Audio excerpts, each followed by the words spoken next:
Assalamualaikum warahmatullahi wabarakatuh, pemirsa TVMU dan juga Sobat Unggul TV UMJ, apa kabarnya nih? Mudah-mudahan pemirsa semuanya selalu dalam keadaan sehat walafiat dan juga bersemangat tentunya. Nah, senang sekali karena program UMJ Talks bisa kembali hadir bersama dengan saya Vini Auliani, dan seperti biasa kita saat ini berada di lantai 5 gedung rektorat dari UMJ, di mana kita akan membahas seputar kegiatan kemahasiswaan, prestasi-prestasi mahasiswa UMJ, bisnis-bisnis yang dilakukan oleh mahasiswa UMJ, dan hal-hal menarik lainnya seputar kegiatan mahasiswa UMJ. Nah, kali ini kita akan berbicara mengenai tema mengejar mimpi di negeri tirai bambu dengan narasumber kita kali ini, yaitu mahasiswa UMJ dari Fakultas Ekonomi dan Bisnis, ada Nadia Asri Ananda. Langsung aja nih kita sapa. Assalamualaikum Nadia. Waalaikumsalam Kak. Halo. Halo, apa kabar Nadia? Alhamdulillah baik. Alhamdulillah baik ya, sehat ya Nadia ya? Iya. Baik, nah Nadia ini adalah berhasil menerima kredit transfer ya? Iya. Untuk bisa mengikuti perkuliahan 1 semester ya di negeri tirai bambu, tepatnya di China, di daerah mana Nadia? Di daerah Harbin Kak, kota Harbin. Kota Harbin. Di universitas apa tuh Nadia?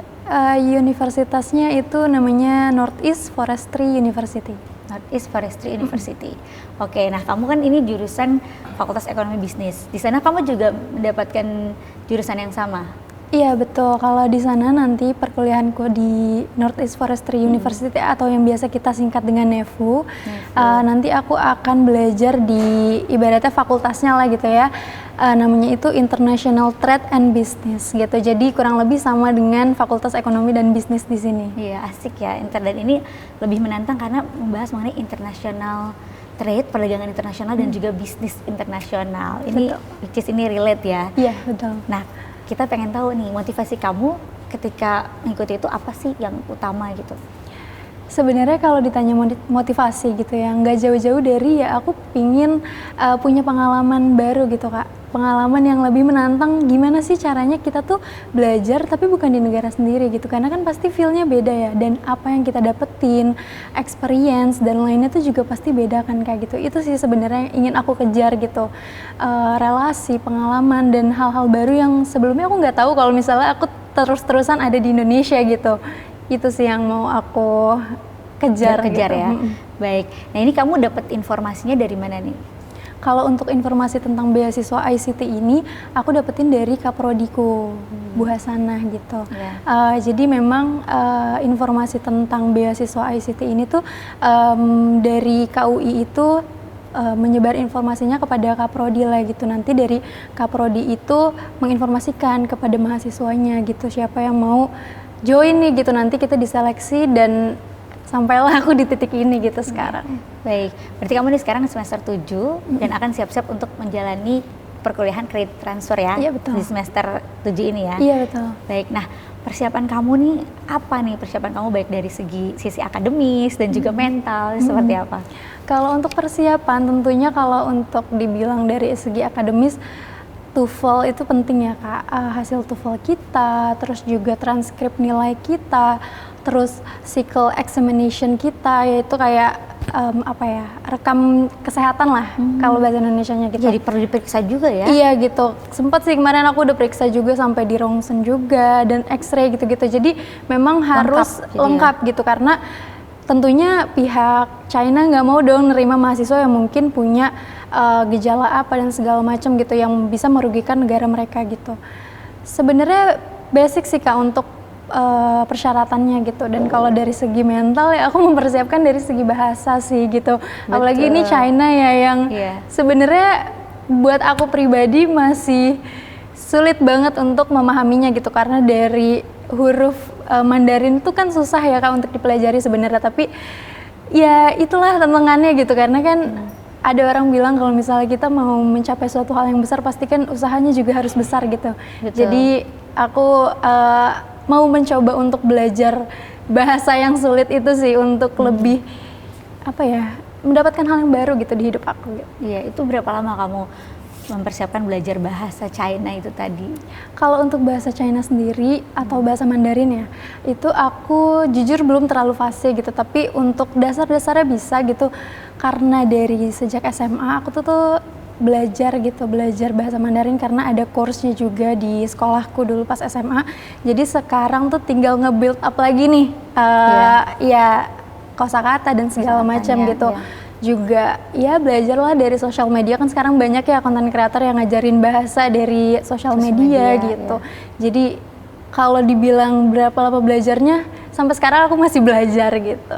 Dan seterusnya akan terus belajar. Iya, karena alhamdulillah di SMA juga ada pelajaran itu ya. Betul, jadi betul.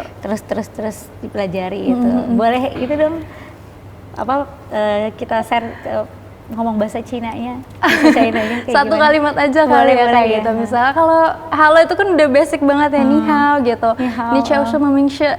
Itu artinya siapa nama kamu. Oh gitu. Iya gitu. Itu ya. Satu kalimat lah ya.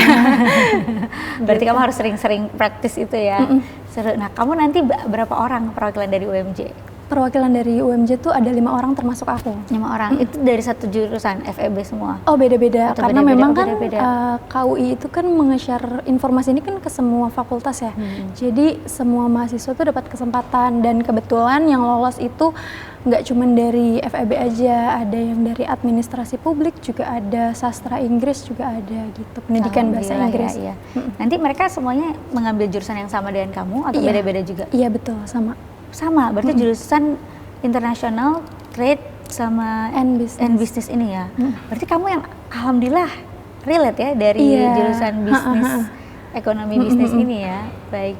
Nah, ini seberapa besar sih jurusan yang nanti kamu ambil, kredit transfer di China itu relate sama jurusan kamu di sini gitu? Kalau ditanya relate-nya berapa persen, menurutku 100% relate ya, karena dari namanya aja kita tahu itu sama gitu. Tapi mungkin hal yang membedakan adalah ini cakupannya udah internasional gitu. Nggak lagi kita mempelajari tentang ekonomi yang ada di Indonesia tuh seperti apa sih, tapi ini udah cakupannya ke internasional. Oh ternyata kalau misalnya kita mau merambah ke dunia internasional tuh seperti ini loh caranya gitu. Jadi mungkin itu sih bedanya di situ. Iya ya, dan alhamdulillah kamu dapet jurusan yang sesuai sekali gitu ya sama jurusan kamu di sini. Baik, Nadia, kita akan lanjut kembali nih membahas tentang nanti pengalaman berkesan kamu yang akan kamu alami ya di China. Tapi kita simak dulu nih pesan-pesan berikut ini. Pemirsa dan juga Sobat Unggul TV UMJ, terima kasih masih bersama kami di UMJ Talks. Kita lanjutkan kembali sharing-sharing dengan Nadia. Jadi Nadia ini adalah mahasiswa Prodi Manajemen FEB UMJ yang memenangkan hibah pembelajaran kredit transfer dari International Ristek Dikti 2024 untuk nanti melanjutkan ke Northeast Forestry University Harbin di China ya. Betul. Ini luar biasa sekali untuk jurusan prodinya International Trade and Business. Asik sekali Nadia. Nah, Nadia, ketika kamu tahu tuh menerima pengumuman itu, wah ternyata Nadia masuk nih. Gimana itu tanggapan kamu? Jujur pas dapat pengumuman itu kan kita melalui WhatsApp ya, waktu itu jam 7 malam dikabarin sama Pak Endang, orang KUI-nya UMJ gitu. Jujur nggak bisa mengekspresikan kaget, senang atau sedih karena bingung gitu, kayak ini beneran loh, maksudnya kayak ternyata bisa ya sampai di titik ini gitu, ternyata beneran bisa aku tuh belajar di negeri orang gitu. Dan nggak ngebayangin sih reaksi keluarga saat itu gitu, tapi aku langsung kabarin keluarga, ya keluarga juga sangat-sangat kaget gitu ya, dan bangga sih sekaligus karena ya ternyata bisa gitu, ternyata aku bisa bawa nama baik keluarga ke setidaknya ke negeri Cina gitu. Cina ya. Baik, kemudian kira-kira nanti ketika udah sampai di sana, apa pertama kali ini yang akan kamu lakuin? Hal pertama yang ingin aku lakukan ke sana sih ya jelas pengen tahu gimana sih Cina itu gitu, karena kan selama ini cuman dengar dari kata orang tuh kayak gini loh, kata orang kayak gini. Aku pengen membuktikan gitu, dan sebenarnya ini menjadi salah satu tujuan aku ya,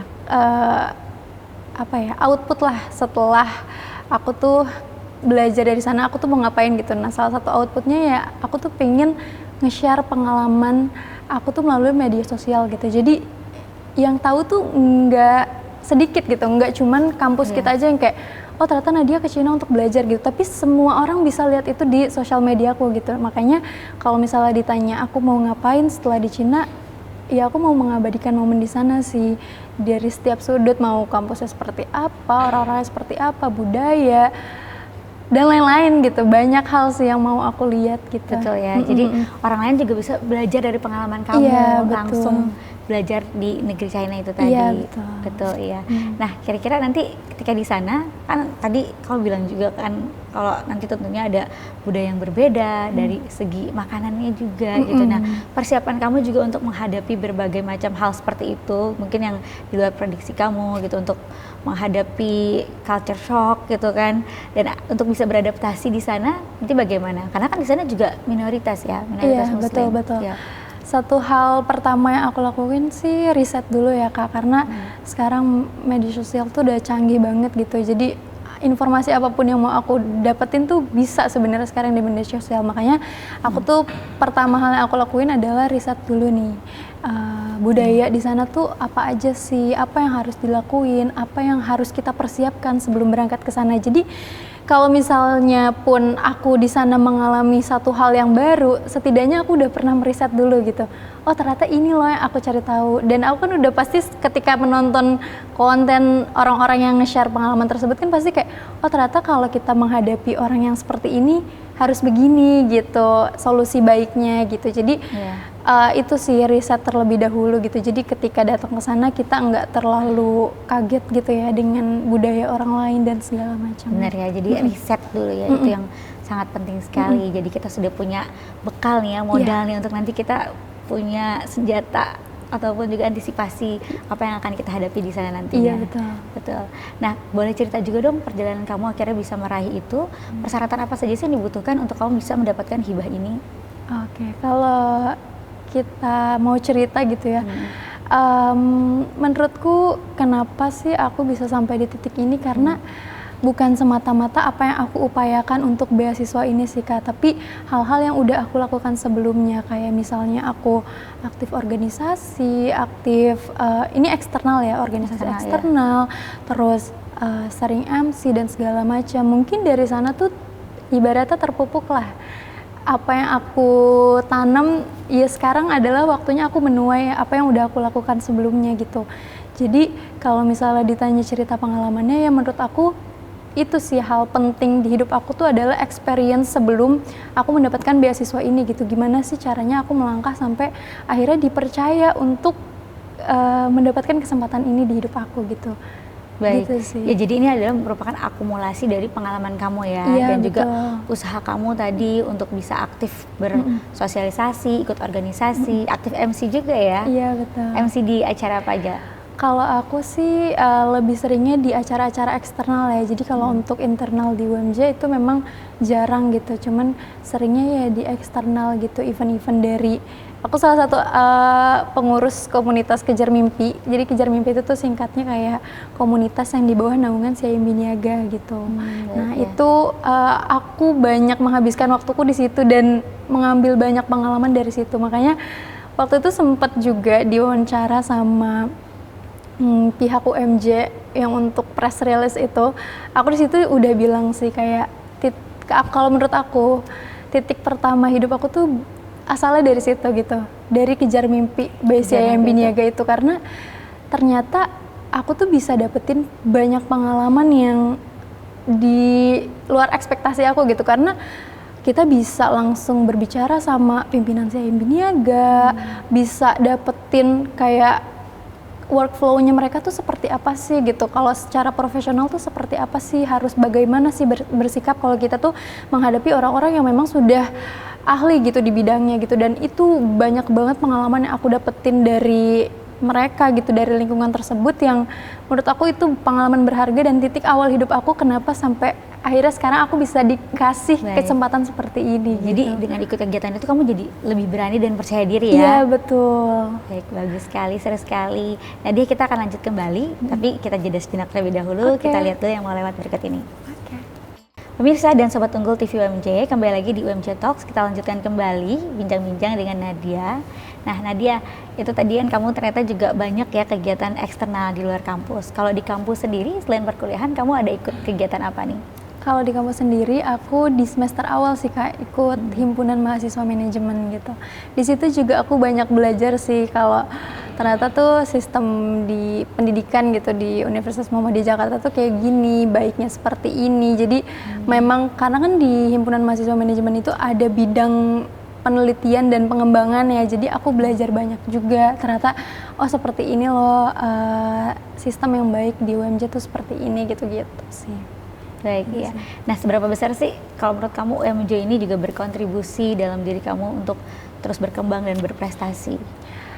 Menurut aku UMJ udah sangat baik ya mengadakan program beasiswa seperti ini, karena kan menurutku nggak semua kampus mau menyediakan program seperti ini ya Kak gitu, nggak memfasilitasi mahasiswanya lah gitu.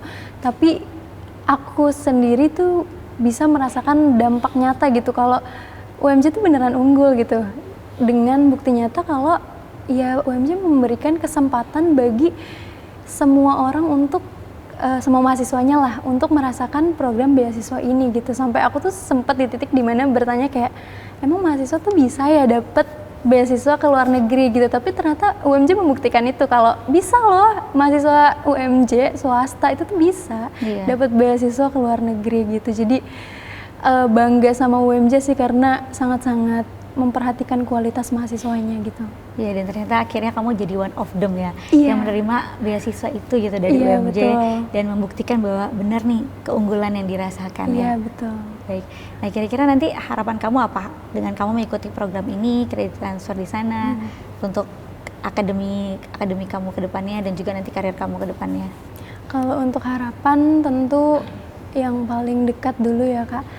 Tadi seperti yang aku udah bilang, outputnya aku tuh pengen orang tuh banyak yang tahu kalau di Cina tuh seperti apa baiknya gitu, experience-nya. Jadi ketika misalnya ada orang yang buka sosial media aku langsung tahu kayak, wah ternyata kalau ke Cina tuh harus kayak gini. Jadi banyak hal yang bisa diambil gitu, hal-hal baik yang aku share gitu di sosial media gitu. Terus yang kedua itu sih tadi ya, relasi mancanegara gitu. Jadi nggak cuman di Indonesia aja, tapi kita punya teman-teman bahkan dosen gitu dari luar gitu yang pasti menurutku banyak ilmu yang bisa kita serap gitu, ilmu-ilmu baik gitu. Jadi itu sih yang ingin aku kejar untuk output, kalau ditanya output ya dari mengikuti beasiswa ini gitu. Berarti ini kan nanti selama 6 bulan ya, untuk berapa SKS? Untuk sistem semester apa? Sistem transfer kredit untuk per semester itu jadi berapa? Jadi memang dikonversi, satu semester itu dikonversi. Jadi kan ini nggak cuma terbuka untuk semester 7 atau berapa gitu ya, tapi terbuka juga untuk semester 3 dan 4 gitu. Jadi kan masing-masing semester kan beda SKS gitu ya Kak gitu. Jadi jawabanku adalah ya satu semester itu dikonversi gitu, tapi itu juga harus disesuaikan dengan ketentuan dari Kemendikbud gitu. Jadi kalau memang di sana butuh 20 SKS berarti nanti yang dikonversi 20 SKS seperti itu. Baik, jadi menyesuaikan ya dengan kebutuhan dan kondisi saat di sana. Dan yang menarik adalah ini lintas semester ya. Iya. Jadi nanti bisa beragam juga mata kuliahnya disesuaikan dengan kebutuhan masing-masing mahasiswa. Baik, nah kamu boleh sharing juga dong buat teman-teman pemirsa TVmu sama Sobat Unggul TV UMJ, gimana sih tipsnya biar bisa ikutan program beasiswa seperti ini ataupun program beasiswa lainnya yang serupa gitu?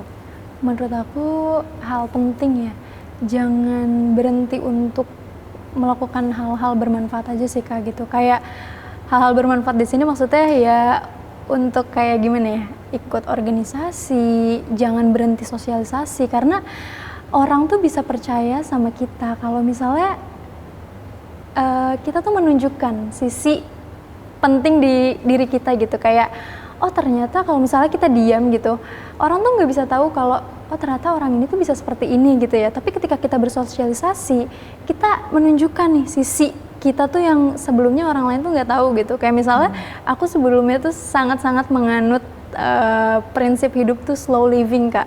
Iya. Jadi kayak ya udah gue mau ngapain terserah gue. Kayak mengalir ibaratnya aja, gitu, mengalir aja apa yang terjadi di hidup tuh udah ngalir aja gitu, nggak usah lah ambis banget gitu.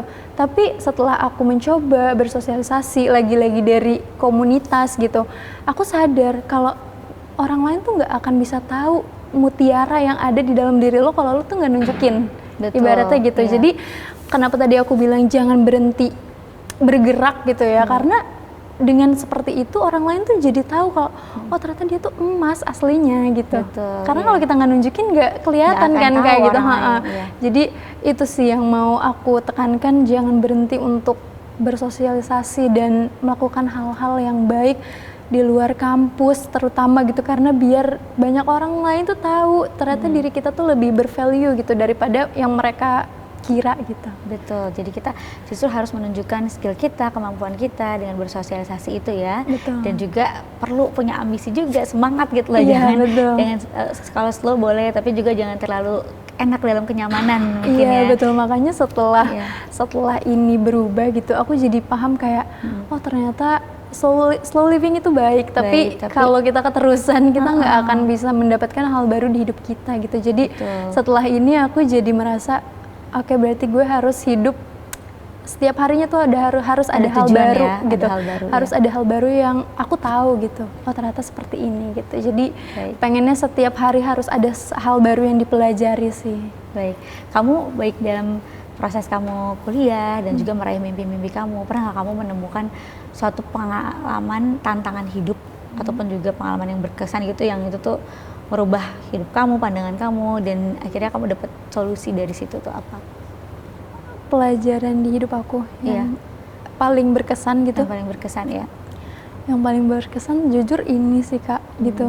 Tapi dengan adanya kesempatan ini gitu diberikan kepada aku jadi track back gitu ke semua pengalaman aku yang di belakang gitu, kayak oh ternyata ini loh jawaban dari apa yang udah lo tanam selama ini gitu. Betul. Ya. Jadi kayak oh ternyata nggak sia-sia gitu, ternyata ada hasilnya gitu. Karena selama ini ketika aku capek segala macam gitu, karena jujur Kak aku kedua orang tuaku udah nggak ada gitu, jadi memang harus hidup kan struggling untuk diri sendiri gitu. Walaupun ada kakak, tapi kan kakak juga struggling untuk hidupnya gitu ya. Jadi mau nggak mau aku tuh harus nge-push diri aku kayak lo tuh harus kemana sih, lo harus mau kemana nih gitu. Jadi kayak cari tujuan hidup tuh yang paling penting gitu. Jadi ketika kadang ada di titik yang capek banget, aku tuh kayak ini sebenarnya jawabannya tuh apa sih? Karena kayak kadang tuh pernah mikir kayak ini udah maksudnya ibaratnya merasa nggak adil gitu, karena orang tua diambil juga, tapi kayaknya di usia berapa atau di master atau kuliah? Kalau papa aku itu meninggal di 2012, kalau mama aku tuh di 2021 kemarin gitu. Jadi sempat bertanya sih kayak apa sih memangnya hal baik yang akan datang di hidup gue dari segala hal yang dikasih sama Allah gitu ibaratnya. Ya tapi ternyata ini jawabannya gitu. Jadi lebih mensyukuri apa yang udah terjadi aja sih, walaupun memang tetap ada sedihnya, tapi ada hikmah kok ternyata di balik itu, karena kan Allah tuh nggak akan ngasih kita cobaan yang di luar batas kemampuan kita. Ya. Sebelumnya turut berduka cita juga ya. Nggak apa-apa, tapi Kak. aku mau ucapin salut banget sama diri kamu sendiri karena juga udah bisa survive dan juga terus berjuang ya, dan akhirnya bisa meraih sampai di titik ini seperti apa yang kamu cita-citakan. Sukses terus ya. Iya, terima kasih Kak. Ya, boleh kasih ini juga moto hidup sama semangat terakhir untuk teman-teman TV-mu. Semangat dari aku sih tetap lakuin apa yang sedang kalian usahakan sekarang. Jangan pernah nanya akhirnya tuh kita mau ngapain gitu, tapi pasti di akhir tuh selalu ada jawabannya gitu. Jadi pesan aku tuh jangan pernah ngerasa kalau kalian sebagai mahasiswa swasta nggak akan bisa meraih hal-hal yang bisa diraih sama mahasiswa top tier gitu.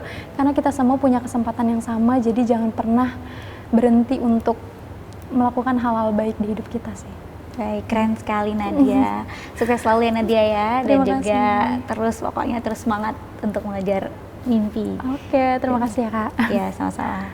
Baik pemirsa TVmu, alhamdulillah tadi kita sudah mendengarkan sharing-sharing dari Nadia, betapa begitu menginspirasi dan juga memberikan motivasi dan semangat untuk kita semua. Semoga bermanfaat untuk semua pemirsa dan juga Sobat Unggul TVmu yang menonton tayangan ini.